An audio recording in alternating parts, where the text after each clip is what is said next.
just want to say that I'm a proud alumni of the only university in Ghana, which is called the University of Ghana. And of course, I was in Commonwealth Hall, so I was a V-mate as well. And after that, I went to the US where I pursued my master's in statistics. And you can see what I've done here is to talk about my work experience as well as my education. Is this working? All right. So my talk is going to be a practical exposition of data science in retail marketing and financial services. So it's going to be practical. Even though I'm a statistician, I will not do a lot on theory today, even though I would like to talk a little bit about some concepts. But I think this talk fits me really well because my experience was in a financial company for some time and then moving to a retail company. So I have experience doing a lot of the data science things that go on there. So this is the outline of what we will discuss today. We'll start by really understanding why data science is needed in retail and financial services. And by retail, we mean people who buy and sell. So even banks, in a way, can be considered as retail because they sell products, investment products. Okay, so anything that deals with customer experience can be labeled at that under my talk.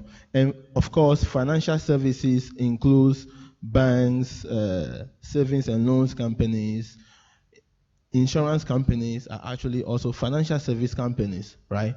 And then we talk about the end-to-end data science process. And I am glad that I'm the fourth speaker because most of the things that I like to highlight were already highlighted, so that's really good. But I will highlight end-to-end process, meaning that from business conception to model implementation, okay? And then we talk about some of the major applications in retail and financial sector, and then if we have time, we will also dive a little deep into a project that I worked on recently, okay? All right, so why do we need retail in data science in retail? I think Isaac, who was the second speaker, touched a little bit on this because he worked with customer data as well. But you can see that information is everywhere. Customer information in particular is everywhere. You have information on customer demography. You have point of sales data. So when they go to buy something, you have information on that. You have information on marketing promotion data. So if customers receive coupons or offers, you have information on that. Worst of it all is you have social media information too, right? So in many countries, you have customers clicking links on your social media platform and making purchases, right? And some of these customers, even within social media itself, you have people interacting with you on Facebook or Instagram or many other different social media channels. And for customer service reasons, there are call centers also, and people are calling in about their needs, they are complaining about something. So you have all these kinds of data in retail. The question is, how do you harness all this data and make sure that you get value out of it? This is just a list of things that I can think of. This is not exhaustive. In fact, there are so many data points that retailers are collecting each time. The situation is the same for the financial sectors, okay? So you know, think about where you bank at. You go there, you make deposits or you withdraw. You go there, sometimes you do some investments. Again, you have a lot of information. In fact, banks, one of the big things that they're supposed to be doing is identity verification, right? So they have a lot of, image information also to make sure that you are the one that they are banking with. That data is still there. They have a lot of information on fraudulent activities. So sometimes, people like to game the system. They want to pretend that it's them, even though it's not them. You have all those kind of information. Money laundering is one of the big areas in finance. Even in other developed countries, stock prices change in seconds, right? How can you use the data that you are getting to get ahead of that? So again, these are just some examples of data that we have in retail and financial sector. And the question here is, we have all this data somewhere. And my goal for this afternoon is to be able to give some examples and really inspire you with some of the things that you can do with all this information. So I thought I would make a statement here that can be a bit controversial, but sometimes it's good to make those statements, right? Because we all don't think alike. Okay, someone said that if we are all thinking the same way, then nobody's really thinking, right? So I think that the answer to all the data challenges in retail and in financial sector is data science. Data science is the answer to that. And my definition of data science is what I put here. In fact, I didn't create this. I copied it from online, okay? So I just want to clarify that. But this resonated with me very well because, like I said, I'm a statistician. But data science is a lot of components, is interdisciplinary, right? So to me, a data science is the one in the center of everything. You have the computer science or the IT people, okay? You need them when you are doing data science. You need a solid foundation in mathematics and statistics. You have them also there. And then, I know John has said this, and Isaac has said the same thing. I believe Daniel has said the same thing too. You need domain knowledge. You need business knowledge, okay? And then you can see in this union or intersections, we have people doing traditional research, software development, you have machine learning. So you actually need the pieces of all of this, okay, to answer retail's question. Now my big question is, who here has all these skills, like very well? Is so good in statistics and also so good in computer science and also really knows the business very well. Who is that person? Nobody?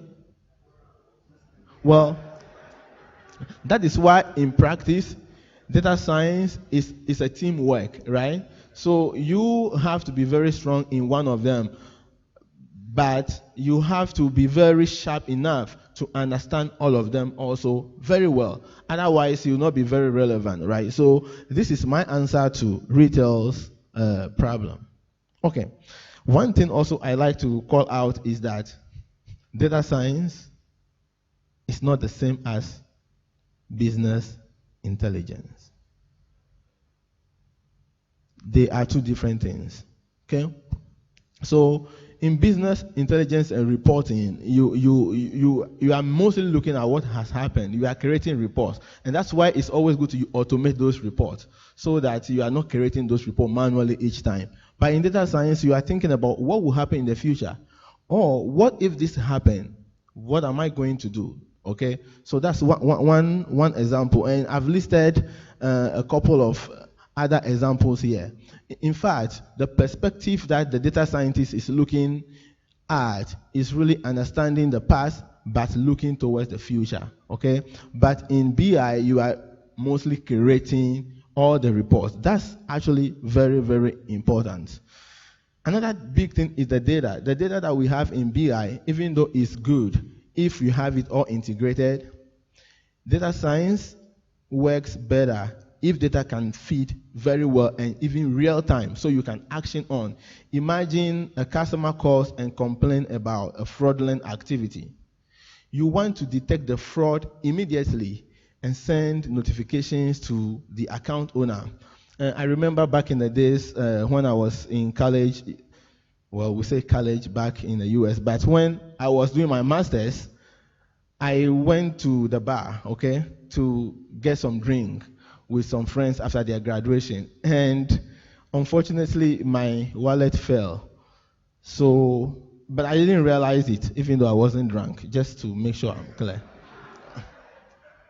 I didn't realize that. But after some time, I got a call, and I was asked, "Did you just go to this bar and spend $700 on a drink?" I'm like, "No." Then I check, and then I realized that, wow, my wallet is not there. Okay, so that's how data science has to be real time. Because if you catch a fraudulent activity, you need to notify the account owner immediately and take an action. So in data science, you are thinking about data that is distributed, and it is also real time. And some of the tools that we apply in data science is different from business intelligence. And finally, everybody knows that data science is sexy. Okay? You can Google that. You can just Google right now, what is the sexy job? You can Google right now. The answer that will show up, data science will be number one. Okay? But for business intelligence, I don't know. I'm not saying it's not, but I don't know. Okay? So now let's talk about the real thing, data science process in practice, before we go back to the retail examples. Data science process in practice.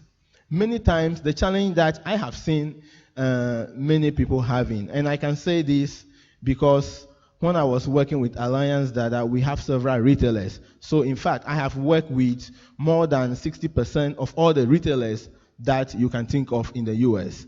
And we have been consulting with their data teams. The biggest challenge that I have seen is that many times the statisticians or the data scientists or the machine learning engineers will build a model, and then that's it. But that's not all. Data science is a whole process. So for you to see real result, you have to go through the whole process. So this is a slide that I borrowed from one of my colleagues. So in fact, I'm not sure you can see very well, but the first one is about business problem. Okay? So it all starts with understanding business problems. Okay?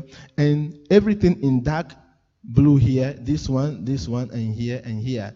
Those are the things that the business people care about. Okay, so it starts with business problems here, and once you have the business problem defined, your next action is think about what data that you have. Okay, reformat and clean the data. After that, after going through that data preparation, which actually takes more than 50% of all your time, you now go to the hypothesis, checking, model building, validation, data transformation. All those things are happening here. And those are the things that require very strong technical skills and making sure you are building efficient processes. You are doing a lot of experimentation here, right? Once you complete that, you have to do a lot of reflection, okay, report your result, and make sure you deploy the result and showcase the business value to the business people. So for you to be successful in doing data science, you don't have to do one side and earn it. You have to take the people through, right? You are not the expert in every aspect of it, but you want to make sure that you take the team through the thinking process from where you have the business problem all the way to when you deploy your data science solution. So I will use this guide in the example that I will show. Okay? All right. So what are some of the popular data science or analytics applications in retail? Okay? It will take a long time to try to explain all of this one by one, so I will just pick some at random and explain. Data is everywhere in retail, and you can clearly see that there's a lot of applications when it comes to data science in retail. So I will start with churn analytics. Okay, I think this is something that Isaac already mentioned, so we know what that is. But I will move on with purchase likelihood. So you have all this great information on customers. You know what they are buying, you know when they are buying it, you know who they are, you know if they have moved from one apartment to another. In fact, at times we even know when people are engaged, okay?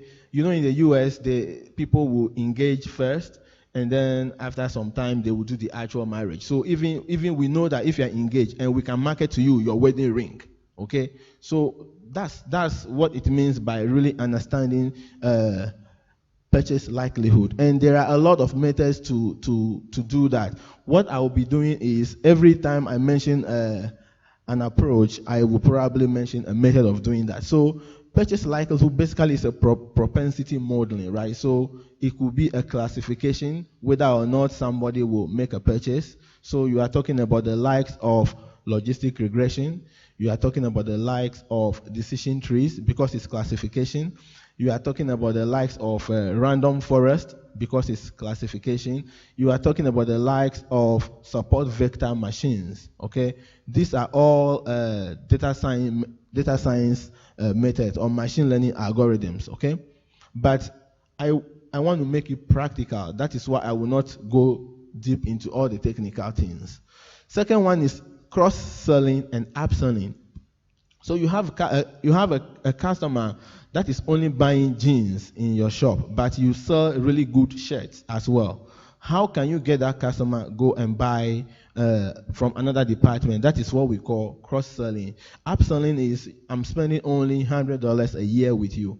How can I make you spend more? Okay, upselling versus cross-selling. And there are methods that you can employ. One of them is market basket analysis. Okay, this is where you analyze the association between products that are being purchased. So you can see that, oh, generally when people purchase these jeans, they also purchase this shirt in addition to that. Okay, so the question becomes, if that is what is the trend, why is this particular person buying jeans but not buying the shirt? Maybe you want to market to this person with a good offer, and this might make this person now buy that. Okay, so that is cross-selling. And recommendation engine, I think we are all aware of that because it's really popular. You can build models to recommend things for people. Another one is attribution modeling. Now this one is really, really interesting because in today's world, before a purchase is made, customers have really seen a lot of ads about that. So maybe I saw on the news or I saw a TV ad about a particular product, okay? Then I go to social media, I've seen some ad about that same product again. Then I go to the store, I've seen some offers in the store. Everywhere I go, I see some ad, okay? The question becomes, how will you be able to allocate the credit, or which of these channels have caused people to make purchase? Is it through your Facebook ad, or is it through the TV ad, or is it through the store offer? So that's attribution modeling. And pricing analytics, marketing mix modeling, customer and store segmentation, demand forecasting. These are all great things or great applications of data science in retail. And in the middle, you could see I put here some of the methods. So we have market basket, collaborative filtering, we have panel data regression, we have cluster analysis.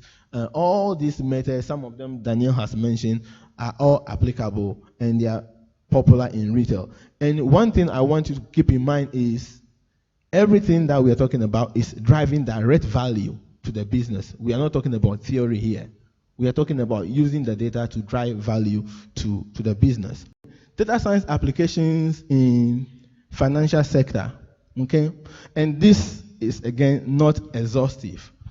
In the financial sector, we have, in fact, recently, I was told by a friend who works for Chase Bank, and Chase Bank is one of the big banks in the US.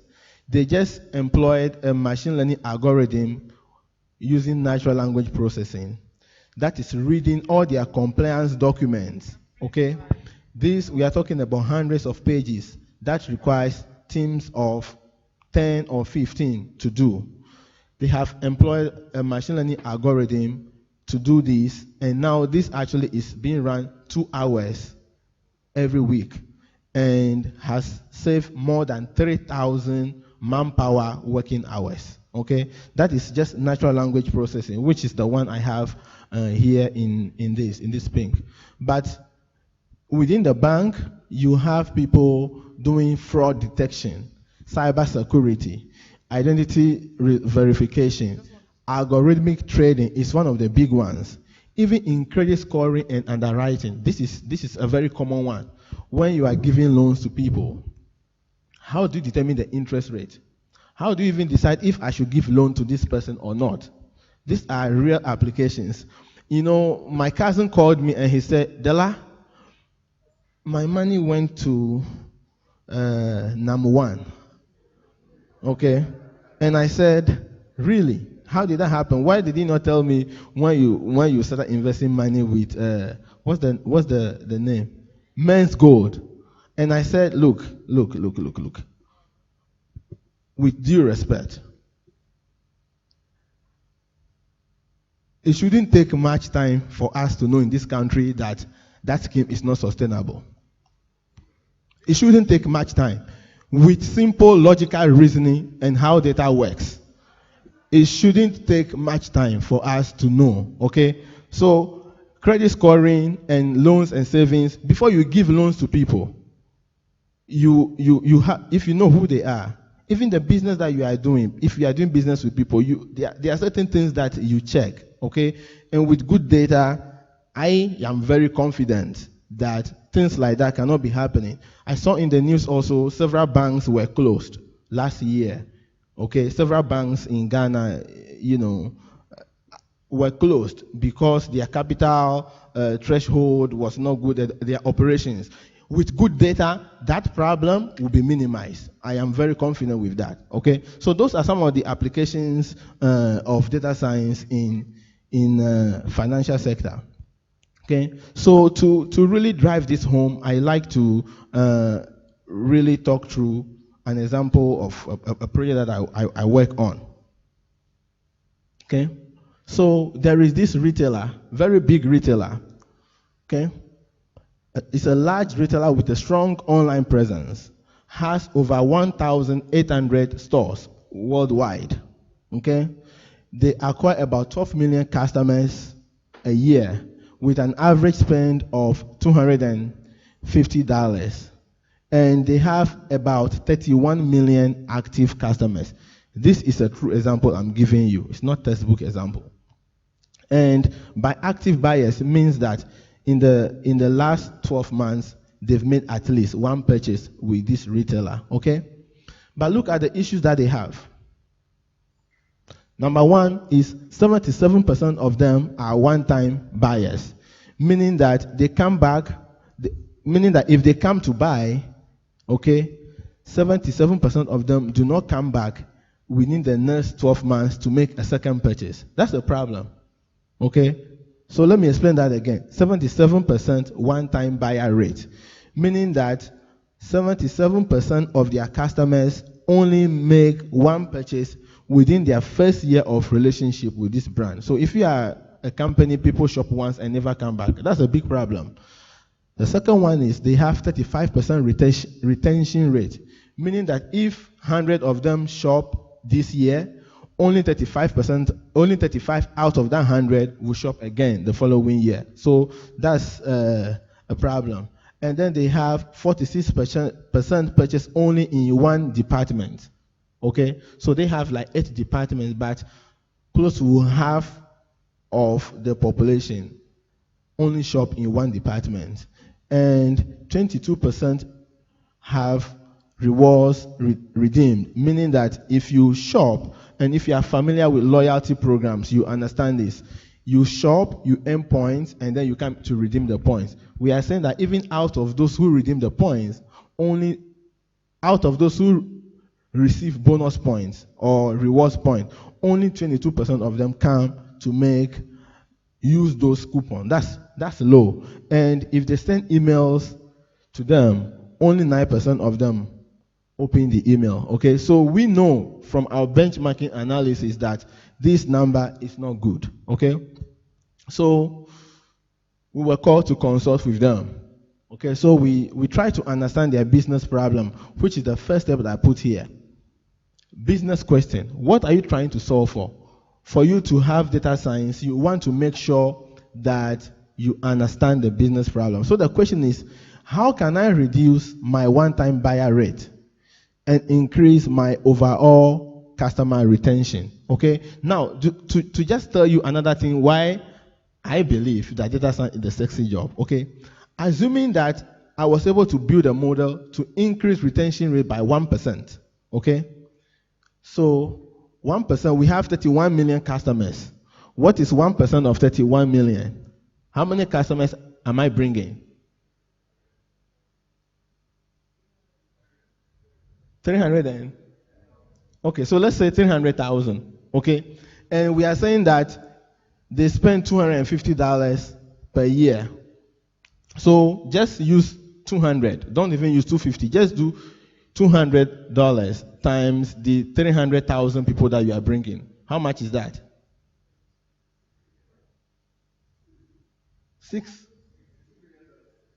2 billion. $62 million. So if I'm able to increase retention rate by 1%, I am making this company how much? More than $50 million, right? Just by increasing the retention rate by 1%. So you can see the impact of this, okay? And this is a true case that I'm discussing with you, okay? So how did I go about doing this with my team? First, you acquire the data, reformat the data, and clean the data, okay? So here, these are the types of data that we have for this particular project. We have customer data, their contact history, meaning that how often have we been contacting them. We have their demography data, we have their browsing behavior. Like I said, they have a strong online business. So you can see what product are they looking at, you can see how much time they're spending on each product. Purchase tender, meaning that are they buying with their credit card or their debit card? What are they really buying? And the call center and chat history. So what do they talk about when they call the call center? That kind of data. And then purchase behavior. What are they buying and how much of that are they buying? So the first step is to acquire data and reformat and clean the data. So in practice, you will not have data as clean as this. And I think John has said that in his presentation, okay? But this is just a snapshot of a clean data that I'm sharing with you. In some cases, most of these data are in different formats, in different systems. You may have your call center data in Salesforce system. You may have your purchase data in another ATG, which is an Oracle system. You may have your customer demography data from Experian. You have all this information all over the place, okay? So you have to really get all this data, clean them. In fact, some of the promotion information, marketers have that data in spreadsheet sitting somewhere in some other drive. So if you are trying to do a data science project like this, you have to really understand this and work out this data one. But once you have that, you have clean data, the next thing you do is to start thinking through. And I thought I would share this chart with you because this is one of the charts that I've looked at. So again, if you go back, we started with step 1, which is business question. Okay, I want to make sure we kind of keep the steps in mind. Second, we went to acquiring data and cleaning the data. Third, we are talking about hypothesizing, transforming, and visualizing. So I thought one good thing to do is to understand what is the time between purchases of this customer. So this graph here is a graph showing the time to next purchase of customers. So on the horizontal axis, you will see the times here. This is in months. And the vertical axis, you will see the number of purchases that they are making. So you can see here, we have about 77% of the people making only one purchase. This is similar to what I told you first, okay? And when they make that purchase, they spend $79. That's what we have here. If you go to 2, we have about, actually I can't read that number. We have a smaller percent of that shopping 2 times, and if they shop 2 times, they make their second purchase around the 4th month. Can you see that? And then you move on and on. If you shop 3 times, they make their second purchase in the 3rd month, and then the other purchase again in another 3 months. So you see the time between purchases. Now, why is this important? We want to observe what is happening in the data. We don't jump and start building neural network or random forest or whatever. We want to understand the data. So this is just an example of that, okay? And I put this picture here. Correlations is one big area. When you are exploring data, okay, doing a scatter plot, and by correlation, I don't mean to say correlation coefficient or Pearson's correlation. Even showing this way helps you really visualize the relationship, because in theory, correlation is just the linear relationship between the 2 variables. And in business, linear relationships are not very common. Things are not linearly related. And this is why the machine learning people or the data science people are trying to tell us, the statisticians, that they are the people doing the real job. Because in statistics, I know my lecturer is here, but in statistics, a lot of things that we do is assuming linearity, okay? But the truth is that in business, a lot of things are really not linearly related. But we need that assumption to be able to explore a relationship. But what I'm trying to say here is that you have to do a lot of correlation plots to observe relationship, okay?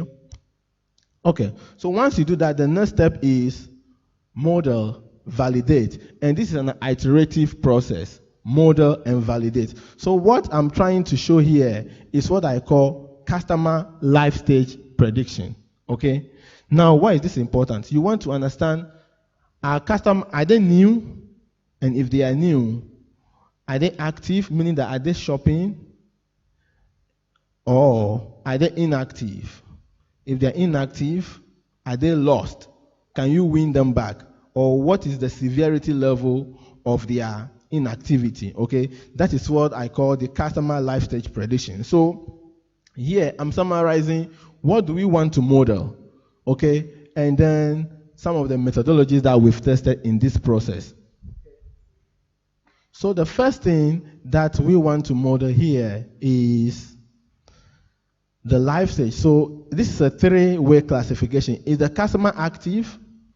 Is the customer at risk? Or is the customer completely lost? Okay, so it's a classification problem. How do you model that?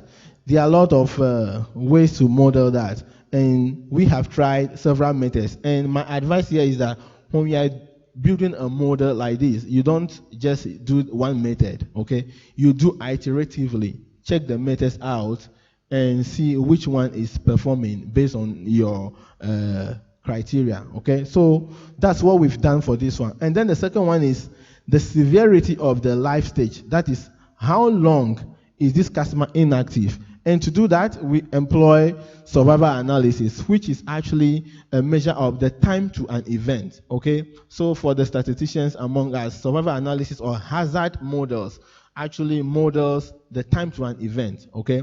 So that's what we employed for that stage. And then the third one is, if you're able to predict this life stage and you know the severity, what content should you give to these customers to drive the action? Okay, should you give them a special message? Should you give them a 10% off if they come to make a second purchase? How do you even design the content of your messaging to them? Okay, so here you have to do a lot of testing, simulations and optimizations, right? So these are some of the methods that we tested. And again, I do not intend to go too much into technical, but I thought it's interesting for you to see that at least we can see what we are trying to model and then the methodologies that we are using. Okay? Now, there's one more thing that I like to say here before I just introduce a little bit of technicality. Okay? When you are evaluating the model, I mentioned that we tried several methods here. The question becomes, how do you judge the the model that is working. It is not only about really having the model that is doing very well in predicting the life stage of the customer, whether they are active or inactive, or whether they are lost, but also how is that model stable, right? So I thought I'll introduce a little bit technicality here. In machine learning, okay, there is something that we call the Biasvariance trade-off, especially in machine learning where you have the computer doing a lot of iterations and runnings for you. You can easily overfit, especially in decision trees, okay? You can easily overfit your model, meaning that by overfitting, what I mean is that you can build a model that is performing very well on your training set, on the data that you are using to build a model. But when you go to test it in another data set, it's doing very, very bad, right? So if you are evaluating models, you want to keep that into consideration. But if you are afraid of overfitting and you don't optimize your parameters very well, you also have a problem that we call underfitting, which is bias, okay? So the question is, model becomes more complex as your predictions become more accurate. The point of this deck is that when you are evaluating your models, take into consideration not only the precision, but also the bias or the complexity of the model and the stability of the model. Okay, time will not permit us to go deeply, but I thought I will share this. So what we have done is to do some boostings and some bagging. Now I'm trying to be a little more technical here. So in ensemble learning, okay, ensemble learning means that you combine two or more models into one to increase your prediction, okay? In ensemble modeling, we have bagging and boosting. So we've done some trials with bagging and boosting. In fact, when I talk about bagging, what I mean is that you really will have many models. In fact, this is really good for decision trees, and that's the idea behind random forest. A random forest is truly a bagging method, okay? You have 3 or more different models, and you combine that, okay, so that you can avoid the issue of overfitting that I talked about. And we can talk more about random forest for a long time, but again, it's afternoon, and we will not talk too much technicals here. The other idea is what we call boosting. So boosting is, the way I like to explain boosting is, you see, if you are married, okay, if you are married and you come home, you've done something so well, maybe you've came back and then, you took out the trash, but instead of your wife to give you some praise about the trash that you've taken out, because before you left the house, you didn't actually clean up something, she will actually dwell on your error. Okay? Instead of her praising you on the thing that you've done, she will dwell on your error. That is the idea around boosting. What boosting is doing is that after you build your first model, look at the error and try to optimize the error. Okay? At the end of the day, the reason I'm bringing this is that we have employed this in our methodology. And gradient boosting, one of the methods that we use, is using this method. Okay? So let me kind of put all together here, because I know we are running out of time. What is happening here is that we have our model, we validate, we've gone through iterative process, we have employed boosting, bagging to make sure that our model is good, okay? Now it's time to go to the next step, which is showing your result, okay? So here, again, this is true data. I kind of modified a little bit, but at the end of the day, what we have showed that has made the business people really happy is give them the 2 most important segments, which is customers who are active and buying versus customers who are at risk. Because once we are able to work on these customers, your retention rate will go up. Keep in mind, that was the initial business question. How can we increase retention and reduce one-time buyer rate? That's the business question we are trying to answer, okay? So here, we've been able to show the summary of the different kinds of customers that we have those of them that are active and buying, and then those of them that are at risk. And we have shown their retention rate. So even though the overall retention rate is about 35%, you are able to identify customers whose retention rate is 88%. Those are customers that you don't want to worry about because you know that they will come to shop. Okay? But you have also identified some customers whose retention rate is like 13%. So these are people that if you can work on them so that your overall retention rate will increase. So this is just a snapshot of the result, summarizing the model, one of the models with the retention rate. Okay, and of course we are adding the spend entry because the business people like to see the money associated with that. I think the point I want to make is that when you are doing predictive modeling for retail, you want to make sure you systematically see all the trend. You want to make sure you see, you put down all the steps that you are taking so that at the end of the day, everything makes sense. Okay? So after you build a model, you show the result, you have to do the deployment. Okay? You have to help them deploy. So this means creating algorithms that will score the model regularly, automated, so that each day or each night the model will score. Okay, and I'm rushing through the end, and I like to also show you what I call showcasing the result. Okay, so as you can see, and again, I'm telling you that this is a true problem.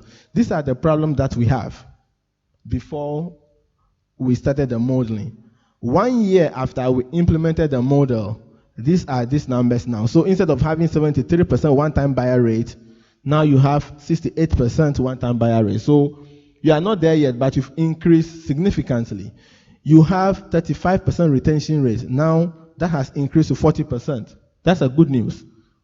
You had 46% purchasing only in one department. Now you have reduced that, meaning that more people are now purchasing in multiple departments. You have 22% rewards redemption. Now people are redeeming their rewards, and even the email open rate has increased. So you want to make sure that after you've done your model, you are sharing this result with the business people so that they understand the value of that. Okay? So I will stop here for questions. How are we doing on time?